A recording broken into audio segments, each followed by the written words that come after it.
आज हमारे घरों में शायद हमारे बूढ़े वालिदैन या बूढ़े बुजुर्ग दादा दादी नाना नानी ये भी होते हैं। कईयों के वालिद साहब वाकई बड़ी उम्र के भी हो जाते हैं ना। अब ये बैठे हुए हैं, खाना खा रहे हैं, तो खाना खाते पहले इनकी प्लेट में डाल दें। 2-3 दफा जाकर पूछें अब खैरियत है, मेरे लिए कोई काम है तो मुझे बताइएगा, कोई दवाई वगैरह चाहिए और कुछ खाने की हाजत हो, पीने की हाजत हो। तो इस तरह अगर हम अपने बड़े बूढ़ों और बुजुर्गों की दिलजोई का सामान करें, ये हमारे दुआओं के दरवाजे नहीं है प्यारे इस्लाम भाई, ये हमारी दुआओं के फाटक हैं। बाद वक़्त हमें लगता है ये बड़े बुजुर्ग हैं ऐसे ही हैं, ऐसे ही नहीं होते। कुछ नहीं कह सकते कि इनका वजूद, इनकी मौजूदगी, इनके पलंग, इनकी चारपाई पर ऐसे ही रहना, इनके आपके घर में रहने की वजह से हो सकता है कि कई बलाएं घर के दरवाजे से लौट जाती हों कि अंदर में तो इनकी दुआ करने वाला ऐसा आदमी अंदर बैठा हुआ है। और स्पेशली जब ये रिटायर्ड हो जाते हैं, इनकी उम्रें बड़ी हो जाती हैं, तो अब ये फारिग हो गए। जब हमारी आपकी मेरी छोटे की उम्र देखें, जब हम इतने 2-2 4-4 5-5 साल के थे, यदि हमें लेकर बैठते थे नहीं बैठते थे,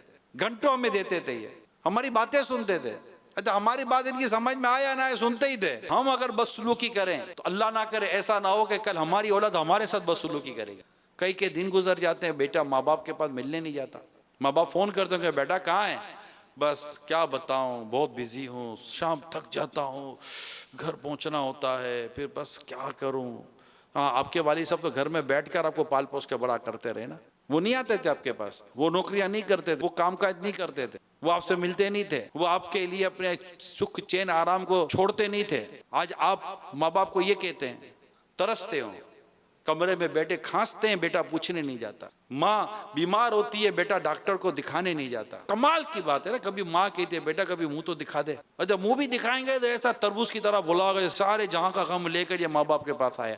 अरे माँ बाप के पास आयो, कोई मुस्कुराता चेहरा लेकर आओ। अच्छा चलो, गम है, दुख है, परेशानी है, तो माँ बाप कहाँ मना करते कि तुम हमसे डिस्कस नहीं करो। अल्लाह ने माँ बाप को हयाती दी हुई है ना, जाए ना इनके कदमों में बैठे और कहें कि आप दुआ करो, अल्लाह ताला मेरे मसले हल कर दे। जिनकी दुआओं के कबूल होने में कोई शक की गुंजाइश नहीं है, इनमें एक बाप की दुआ जो बेटे के हक में कबूल होती है। माँ से दुआ कराएं, इन्हें पानी पेश करना, इन्हें खाना पेश करना, इन्हें चाय पेश करना, सर्दी गर्मी में इनका ख्याल रखना। जाकर कभी बूढ़े वालिद को जाकर कहें कि अब्बू पाँव दबा दूं, अब्बू मना करेंगे, नहीं नहीं अब्बू ऐसा नहीं कर रहे, मुझे थोड़ी सी खिदमत का मौका दें। पाँव पंजे दबाएं, तलवे दबाएं, अब्बू सर की मालिश कर, चंपी चंपी चंपी कर देता हूँ, मजा आ जाएगा, आपको नींद आ जाएगी।